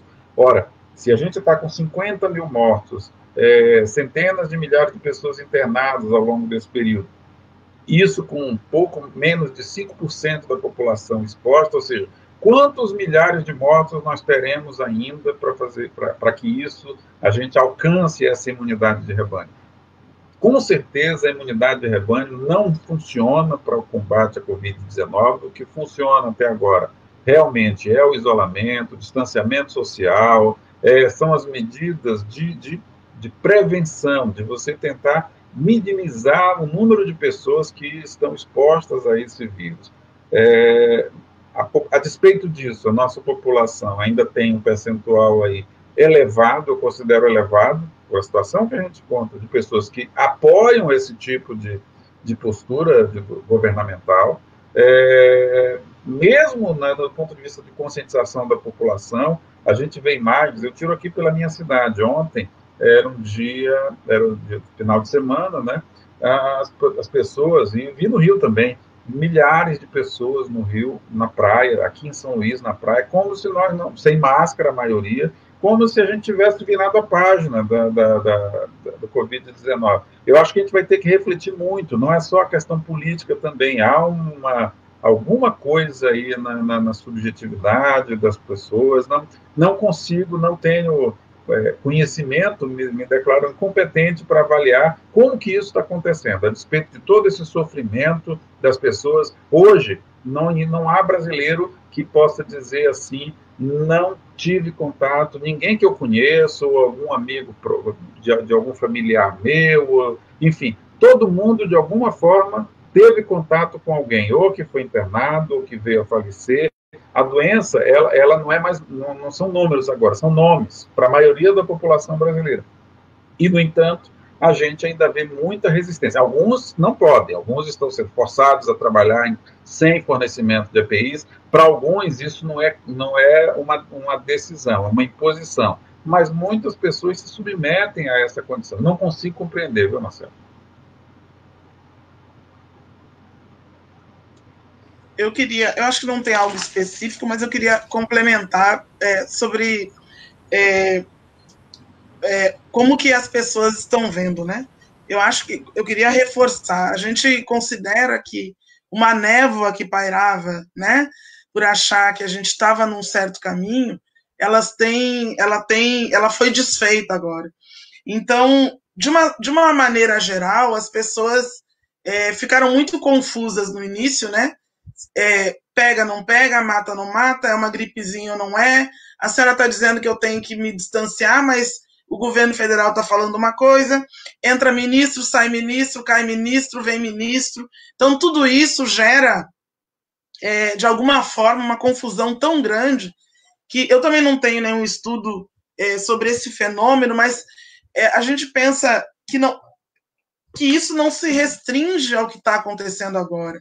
Quando a gente vê pessoas financiando Covid Fest, a gente vê, a despeito de tudo que está sendo dito e visto, as pessoas estão se reunindo, e a gente não está falando de favela ou de bairros populares, a gente está falando aqui na Barra, que é um bairro nobre daqui de Salvador, teve que haver uma intervenção do prefeito, porque as pessoas no domingo pareciam que estavam sem máscara, passeando, aglomerações, enfim, uma série de como se nada tivesse acontecendo. Então, realmente é um fenômeno para ser, e talvez essa confusão do início, essa mobilização, manifestação tardia, a maneira como o próprio país se mobilizou, talvez tudo isso tenha contribuído, mas eu não tenho evidências para afirmar isso. Tem uma coisa importante que, mesmo que a gente consiga, né, diminuir a curva, achatar a curva, diminuir essa possibilidade, a gente tem muitas incertezas acerca da própria imunidade. A gente não sabe se é uma imunidade sustentada, não existe evidência de que as pessoas não possam se recontaminar ou não possam continuar transmitindo. Então, existem muitas incertezas envolvidas. Então, a gente tem um problema muito maior do que a gente parece que dimensiona às vezes, e realmente assusta a maneira como as pessoas têm se manifestado. Mas, pensando lá naquele conceito de saúde do início, na democratização do acesso à saúde, eu penso que talvez, a despeito do que a gente pensava, a gente precisa, e sobretudo a esquerda, que se intitula esquerda brasileira, e isso de uma maneira geral, entender onde que está chegando e para quem chega, e como que chega. Porque se a gente vive essa situação toda de chegar nos bairros e as pessoas ainda não entenderem o que está acontecendo, a gente tem um problema muito sério. A despeito de e aí, de novo, a questão das políticas públicas. A gente defende políticas públicas porque a gente também é um modo de vida, e para nós negros isso tem ficado muito evidente. Eu conversava com o Marcelo antes desse debate sobre o capitalismo. O que a gente vem dizendo no debate sobre o genocídio do povo negro é que, primeiro, o ódio racial contra negros e o racismo, eles antecedem a consolidação do capitalismo. E o que a gente está dizendo é que isso, a maneira como isso reflete nas nossas vidas é muito diferente. E a maneira como tudo isso chega nas nossas vidas também se conforma de uma maneira diferente. Então, quando a gente fala que a gente vai nos bairros e as pessoas estão negligenciando o uso de máscara, seja porque às vezes não tem acesso, mas sobretudo porque tem o acesso, mas não consegue entender essa seriedade, significa que não se chegou, não se democratizou esse acesso como se achava que tinha chegado. E aí, essa democracia, para nós negros, dentro desse processo, tudo entendendo tudo isso como está acontecendo, olhando de perto para as comunidades da gente, ela não chegou, porque a gente não consegue ter acesso, e a gente não tinha segurança já, porque a polícia entra na casa da gente o horário que quer, sem mandato, invade, brutaliza, aborda na rua. Se a gente não tinha acesso à saúde, já não tinha acesso à educação, do que a gente está falando? Então, a gente reforça, nesse momento precisa enfrentar essa crise. Mas essa névoa, ela foi retirada. Que acesso é esse? Que democracia é essa? E onde é que ela estava chegando? Porque se a gente tem esses números, inclusive essa brincadeira da tal da política pública, né? Hoje, agora a gente revoga a portaria de acesso a pessoas, as cotas em nível de pós-graduação, a gente tira o quesito raça-cor dos informes sobre como que a Covid está chegando nas pessoas. Então, é esse o valor que tem, é esse o sentido. Óbvio que a gente está falando que toda a vida tem valor, mas a gente está entendendo que, nesse aspecto, a maneira como todo esse processo chega nas nossas vidas, elas têm esse peso. Então, para esse enfrentamento e para pensar, não é possível pensar num pós, né? Porque a gente está tão dentro do turbilhão, mas no que vem depois, é preciso pensar como é que constrói, como é que olha de novo para aquilo que pensava que estava de uma forma homogênea, que estava organizado, e o que a gente pode ter depois de tudo isso, de toda essa confusão. Eu acho que essa figura da presidência que hoje está, ela tem muito do que a gente já tem vivido. E óbvio que a gente, às vezes, parece que se surpreende, né? Mas, porque parece que já viu tudo e sempre vem uma novidade. Mas tem muito do que significa tratar o povo negro, tratar os corpos negros, tratar indígenas, a maneira como vem sendo tratado ao longo do tempo.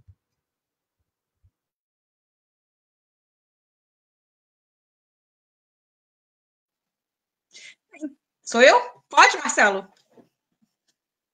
Então, eu vou começar com a pergunta da Tânia, né? Qual o papel do judiciário? Eu não falaria no singular. Eu acho que quando a gente discute o campo jurídico, a gente precisa tratar do plural, judiciários, porque é claro que você tem a permanência de uma perspectiva conservadora, né? Quem leu a obra do Sérgio Adorno sobre a República dos Bacharéis, quem leu o trabalho da Ghislaine Neder, que vai discutir a formação, né, da República e, portanto, da sustentação liberal no Brasil a partir do discurso jurídico, percebe que eu tenho um nascedor dos vínculos, né, dos cursos jurídicos, daquilo que está formando uma geração que não encerrou, ainda está presente nas nossas faculdades. O berço histórico disso é a oligarquia. Não podia dar certo. Não vai dar certo. Nessa dimensão de um direito que se apresenta como um direito, que vai manter essa estrutura, esse status quo, essa leitura racista que está dentro do judiciário. Então, eu não estou falando do judiciário, eu acho que tem uma pluralidade. Acho que a gente não pode negar o papel que o judiciário brasileiro teve, por exemplo, no golpe de 2016. Isso não é pouca coisa. Essa judicialização, né, e essa intervenção no campo da política que me preocupa, eu percebo cada vez mais o quanto a política ela vem sendo, sabe, emparedada pelo judiciário. Acho que a gente precisa refletir em que medida isso vai dar um auxílio, vai auxiliar as estruturas da democracia. Eu não tenho essa clareza agora desse avanço voraz do sistema de justiça sobre o campo da política, mas a verdade é que, desde 2016, você tem um judiciário muito atento ao seu papel social e ao seu papel social na construção de um Estado e de uma política que está longe de ser garantidora da classe trabalhadora. O Barroso, que se apresenta como o iluminista, é o mesmo Barroso que frequentemente foi para o exterior falar da necessidade de reforma econômica aqui no Brasil, para inserir o Brasil dentro da estrutura do capital, e a primeira coisa que ele ataca são os direitos trabalhistas. Então, é preciso fazer a reforma trabalhista. Então, a gente tem um judiciário que apoia a precarização do trabalho, a gente tem um judiciário que apoiou o golpe, a gente tem um judiciário cujos interesses de classe estão dados. É um judiciário, e esse é um dado de pesquisa do próprio CNJ, é um judiciário branco, é um judiciário masculino, é formado na sua grande maioria por homens, é formado por homens brancos que casam com mulheres brancas do sistema de justiça. E se eu pego aqui o Rio de Janeiro, eu ainda tenho, eu falo do Rio de Janeiro porque é a experiência que eu pesquiso, eu não tenho essa leitura nacional, mas se eu falo aqui do Rio de Janeiro, além de ter homens brancos, né, que casam com mulheres brancas do sistema de justiça, eu ainda tenho uma reprodução social familiar. Né, eu tenho sobrenomes de quem está entrando dentro do sistema. O Bourdieu, quando discute o campo jurídico, nos alerta, né, como o campo hegemônico vai construindo, né, processos da sua autorreprodução.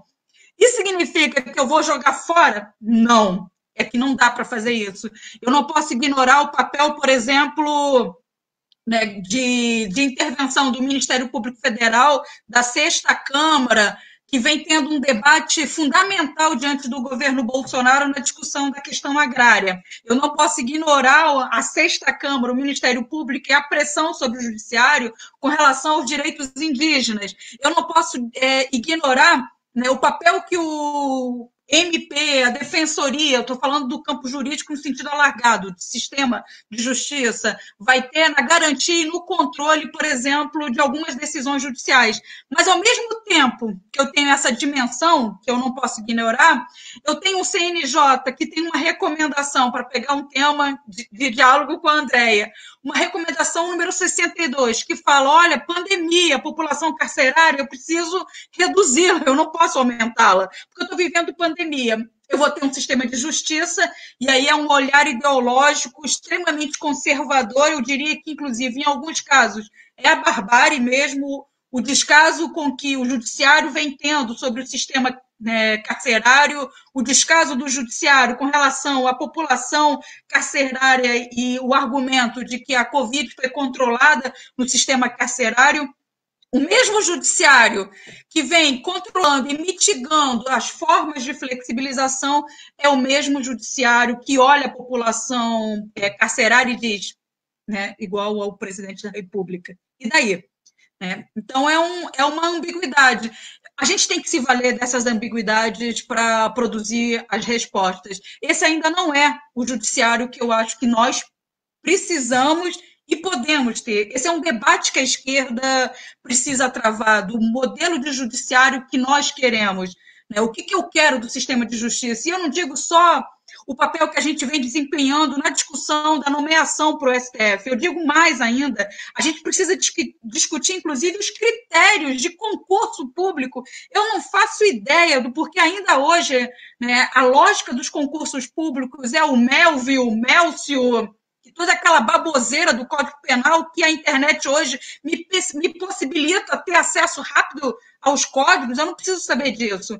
Por que a gente não consegue pensar concursos públicos para o sistema de justiça, cujo tema em debate seja, olha, numa disputa entre direitos econômicos e direitos sociais fundamentais, numa disputa de pesos tão violentos como a economia, os interesses do capital e a vida humana, qual vai ser a decisão que esse magistrado vai ter? Isso significa pensar um judiciário comprometido com os direitos fundamentais, com os direitos humanos, com a vida humana. Então, eu acho que a gente ainda não tem isso. Não temos um judiciário que pense em direitos humanos, né, quando tem o poder econômico. Nós não temos um judiciário que olhe para a Vale e fale, olha, Vale, a vida humana importa e é por isso que você perdeu, você não tem mais o direito de intervir na mineração porque você é uma empresa assassina. A gente não tem isso.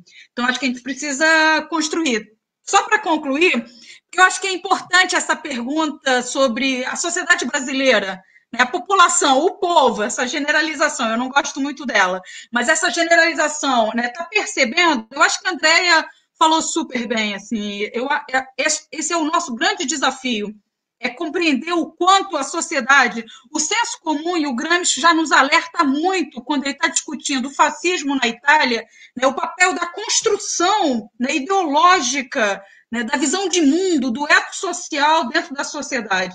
A gente tem um caldo cultural muito autoritário, muito conservador, que é da formação da sociedade brasileira.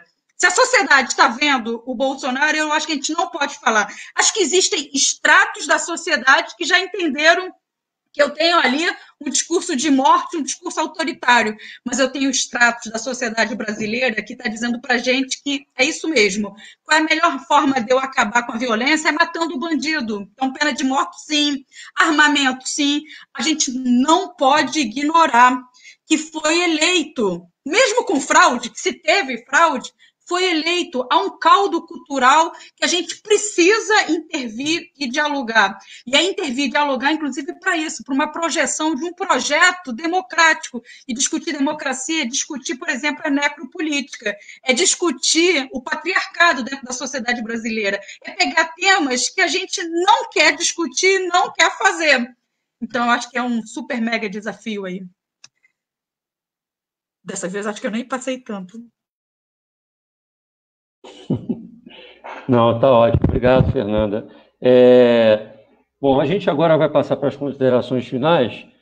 Antes disso, eu vou inserir aqui fazer aqui um gatilho aqui de um amigo querido, o professor Alexandre Sames, do Colégio Pedro II. Ele colocou uma provocação aqui e, de repente, vocês conseguem dar uma encaixada aí nas considerações finais. Ele afirma que, no entender dele, as ideias de sociedade civil e Estado de Direito, no contexto de racismo estrutural e miséria endêmica, são eufemismos para esconder a manutenção de privilégios. Ele gostaria que vocês comentassem, se fosse possível, dentro das considerações finais. Tem agora 5 minutos para cada um, começando pela Andréa. Grande professor Sames, muito obrigada, eu já vou fechando. Agora que estava ficando bom, né, que a gente vai pegando o jeitinho e vai elaborando melhor, mas uma oportunidade muito boa de refletir, né? Porque toda vez que a gente é convidado para falar, a gente tem que pensar sobre a prática, pelo menos a gente aqui, né? Pensa sobre a prática, faz uma reflexão sobre como que tem encarado tudo isso e qual é a tese, né? Que a gente defende. Tem sido discutido muito agora, né? Racismo estrutural. O que a gente está dizendo é que, para quem é preto no mundo, entende que o nosso corpo ele é um território, né, que foi violado desde a saída do continente africano, e a geografia do corpo da gente ela diz muito sobre como que a gente vai ser tratado, como que a gente é visto, como que a gente é imposto a se organizar nessa sociedade. Então, o que eu queria reforçar, o que a gente está dizendo e está vivendo são questões que dizem respeito à retirada dessa névoa. Parece que a morte de George Floyd é que trouxe a discussão sobre racismo estrutural, parece que a morte de João Pedro no Rio de Janeiro, parece que agora que se descobriu tudo isso que parecia que estava ali, bonito, organizado, e nunca teve. Para mim não teve, para a gente não teve, e continua não estando. Eu continuo com os mesmos problemas da minha bisavó, da minha tataravó, do mesmo distrato, do mesmo desrespeito. Eu sendo médica, minha bisavó tendo sido empregada doméstica. O que a gente está dizendo é que essa situação de pandemia ela tem revelado o mais do mesmo e mais do que já existe. Por isso que, para a gente, o grande desafio é a mesma maneira como a gente tem atuado dentro das unidades prisionais. A gente não gosta de prisão. Eu sou de uma organização política que odeia. Eu cresci com familiares presos, sendo mortos, morrendo, e a prisão é um instrumento muito importante para a detenção do poder, para a manutenção dos privilégios, né? A gente sabe quem são os grandes gerentes da segurança, os promotores da violência e da segurança no país, e ela tem servido sempre com o mesmo intuito para pessoas parecidas comigo. Mas as pessoas estão lá dentro, e a gente precisa garantir que elas sobrevivam com o mínimo de sanidade. Da mesma forma, nos bairros negros, a gente não concorda, a gente não faz apologia à miséria, a gente quer viver bem. Mas, estando vivendo nessas condições, quais são os caminhos possíveis para a gente tomar? e a gente tem esse reconhecimento.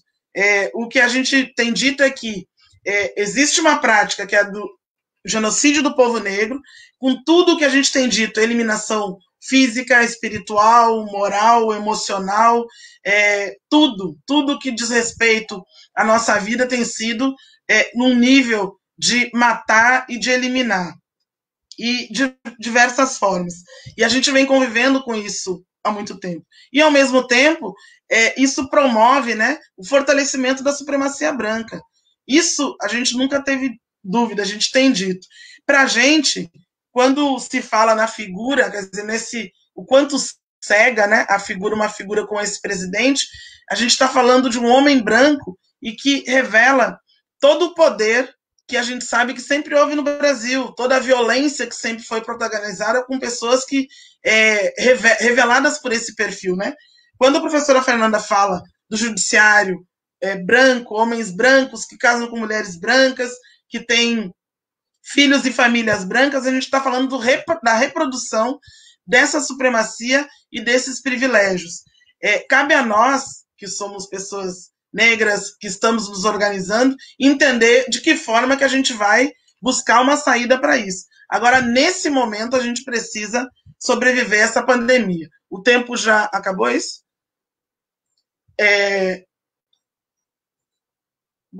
Em relação à pergunta, né? Sim, eu concordo perfeitamente. O professor Samis já conhece um pouco da trajetória da gente, e a gente tem dito, tem verbalizado sobre isso. Inclusive, é isso, né? Os conceitos, essa relação mesmo com a academia. Na prática, se a gente chegar numa comunidade, as pessoas sabem dizer o que é o racismo, como que o ódio antinegro, é importante dizer isso, ele tem balizado as relações na sociedade. De que maneira que isso aconteceu? A gente estava revendo a história, essa história em relação ao George Floyd, a gente teve nos anos 60, nos anos 50, aqui no Brasil, com o surgimento do movimento negro unificado, nos anos 70, depois da morte de um operário, depois de ser também violado pela polícia.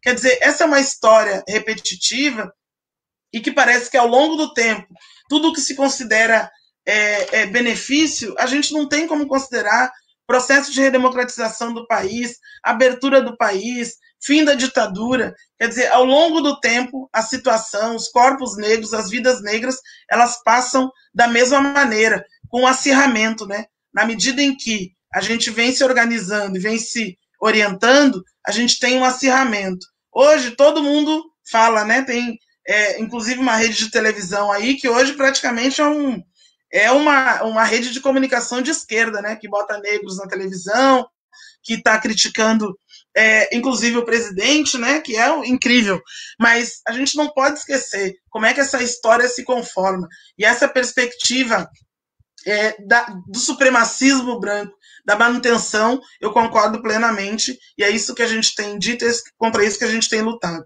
Muito obrigada a todos, um prazer, professora Fernanda, Guilherme, Marcelo, espero que a gente se encontre em outros momentos.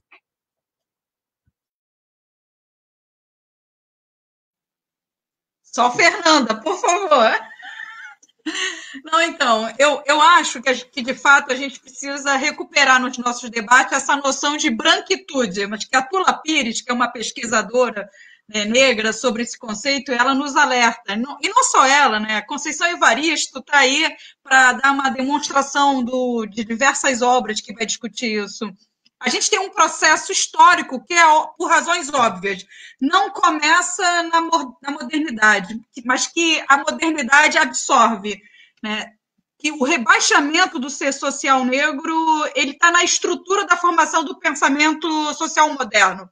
E isso precisa ser desconstruído. Então, quando o Mbembe escreve Necropolítica, ele nos alerta para algumas categorias da ciência política, né, como, por exemplo, soberania, como esses conceitos foram estruturais para a construção de uma política de morte dos corpos matáveis. Eu vivo no contemporâneo e desde sempre, não começou no capitalismo, até porque a lógica colonial ela se valeu né, do rebaixamento e da escravidão dos corpos negros, inclusive para a construção do avanço do capital. Então, quando eu vejo uma Europa, uns Estados Unidos, né, falando, olha como eu sou moderna e potente, isso foi construído de uma forma brutal, com sangue indígena, com sangue negro, né, que a gente precisa, né, tá discutindo processos coloniais. O Mbembe está alertando a gente. A necropolítica, ela é um alerta da absorção da modernidade através de uma lógica colonial que sempre foi demarcada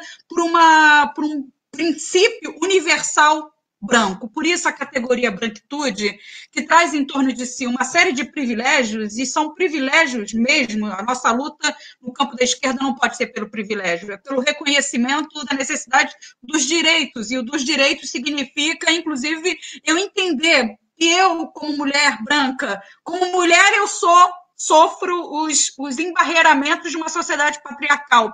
Mas, inegavelmente, por ser branca, isso me dá privilégios sobre uma série de trabalhadores e trabalhadoras negros do nosso país. Então, esse debate precisa ser feito. A esquerda precisa fazer esse debate.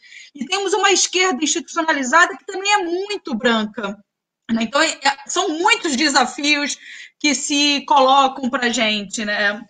Toda vez que eu leio a necropolítica do Mbembe, eu fico muito impactada quando ele vai pegar no capítulo o debate sobre a Palestina, porque o Mbembe está recuperando para a gente como a guerra, o conceito de guerra que a gente vivencia no contemporâneo, que se amplia, ela é instrumental sobre os territórios de exceção, e aí ele vai citar como exemplo, né, o que Israel vem fazendo com a Palestina, os territórios palestinos, que no limite é o não ser, é o onça ser, né? E dentro dessa lógica do não ser, eu preciso, inclusive, estrangular formas de sobrevivência. Ele narra como os tanques de guerra vão destruindo, né, os reservatórios de água.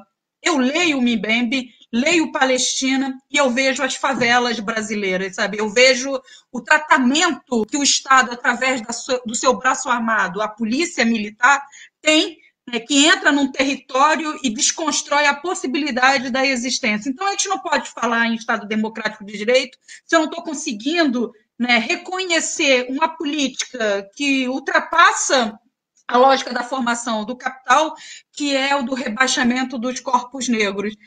Mas eu acho que isso vira para a gente, né, um grande desafio, porque se eu reconheço que hoje eu tenho uma parcela da sociedade e a gente precisa entender que essa parcela da sociedade que acredita que a resposta é matar, matar, matar, prender, prender, prender, arma, ela é um processo paulatino de desconstrução da nossa própria existência, né, que não começa, por óbvio, na pandemia, mas que vai ter suas raízes bem anteriormente, quando eu pego, né, a primeira grande crise do capital ali na década de 90, com o avanço da hegemonia neoliberal.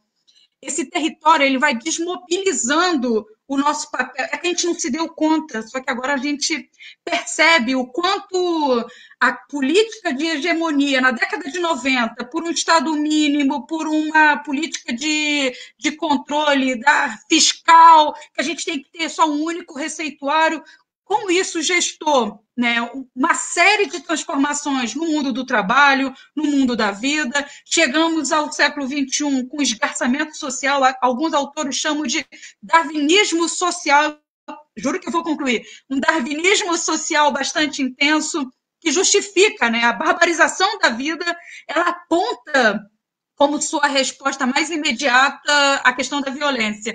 E aí, para encerrar, eu queria encerrar. Eu sou super pessimista, gente, com a conjuntura, não parece, mas eu sou, mas as minhas análises são sempre, até eu fico deprimida quando eu acabo de falar, me dá vontade de chorar. Mas eu tenho um otimismo na ação, essa é a minha visão gramsciana da vida, que não me abandona. E eu queria encerrar com uma poesia, não é uma poesia, é uma música, é um rap do A286. Esse grupo de rap, ele tem esse nome, A286, ele é paulistano, porque significa abreviação do artigo penal 286, que é apologia ao crime.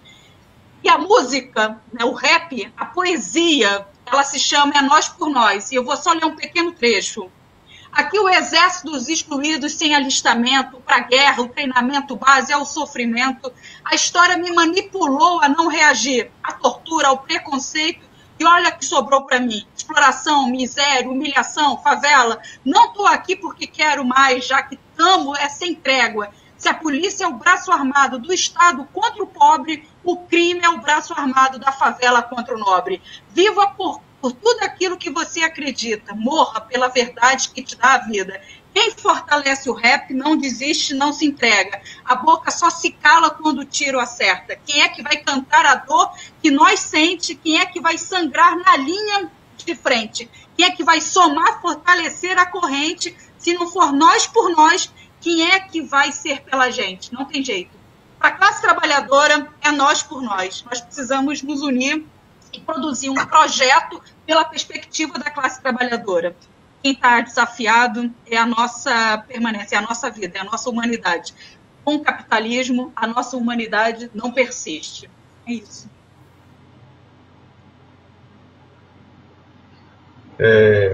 Finalizo, então. Primeiro, agradecer o convite. Eu realmente gostei muito de conviver com você, Andréa, de Fernanda, de ouvir. Eu anotei aqui várias passagens, vários momentos.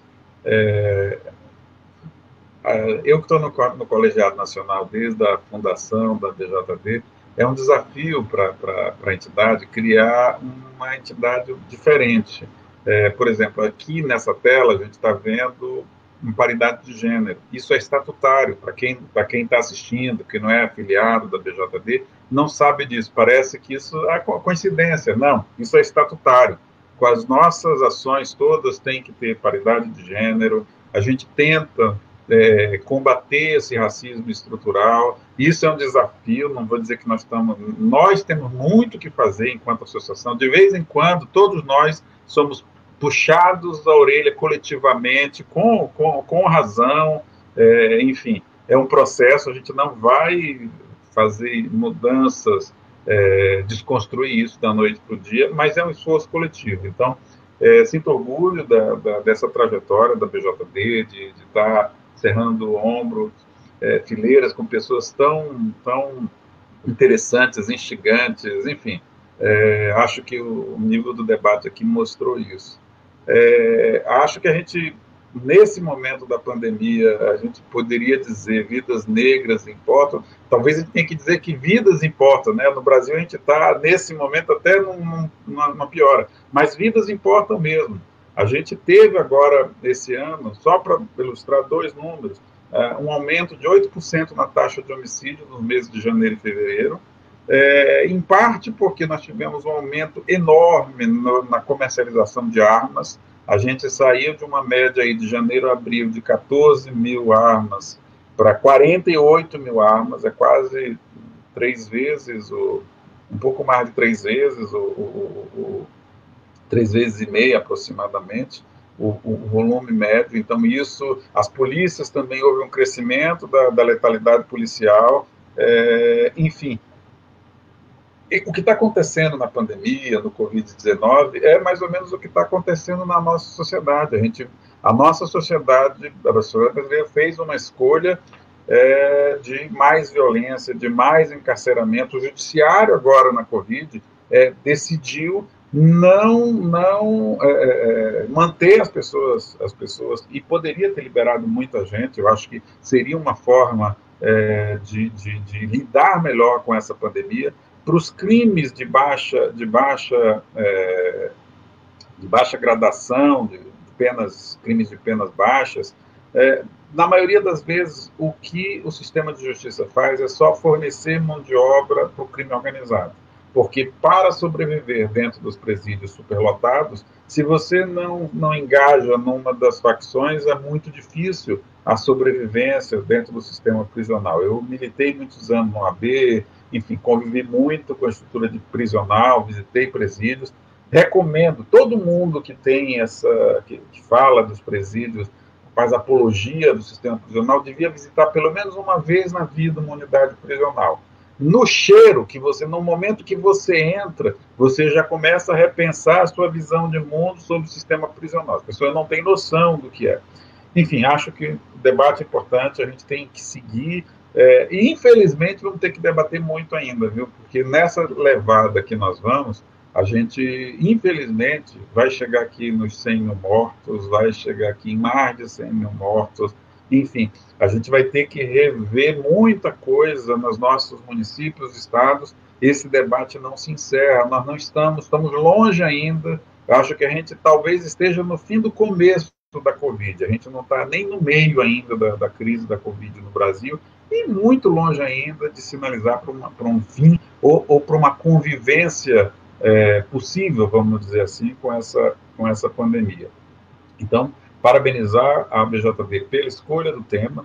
Acho que esse tema vai acabar voltando com outros olhares, outras nuances. Acho que essa do sistema prisional é legal, boa sugestão. A questão, o olhar sobre o impacto disso sobre questão étnica, questão racial, populações indígenas. Eu acho que tem tantos olhares que a gente precisa aprofundar que hoje não tem nada. Você vai pesquisar como que são as vítimas da Covid em relação à questão racial? Não tem. Como que está hoje na questão das populações indígenas? Não tem um levantamento sobre isso. Então, acho que a gente... tarefa para nós, viu, Marcelo? Colegiado Nacional Executivo, discutir outros olhares sobre a pandemia. Por quê? Porque se não for a BJD, esse debate vai ter dificuldade de circular de uma forma mais ampla, enfim. É tarefa para a gente. Parabéns, gostei muito de estar nesse fim de tarde aqui, debatendo sobre esse tema. Muito obrigado pelo convite. Guilherme, obrigado a você. Eu gostaria de aproveitar e agradecer também a doutora Andréia pela presença, a Fernanda, amiga velha de guerra, e agradecer também as pessoas que ficaram com a gente durante a live, estão até agora, enviaram perguntas.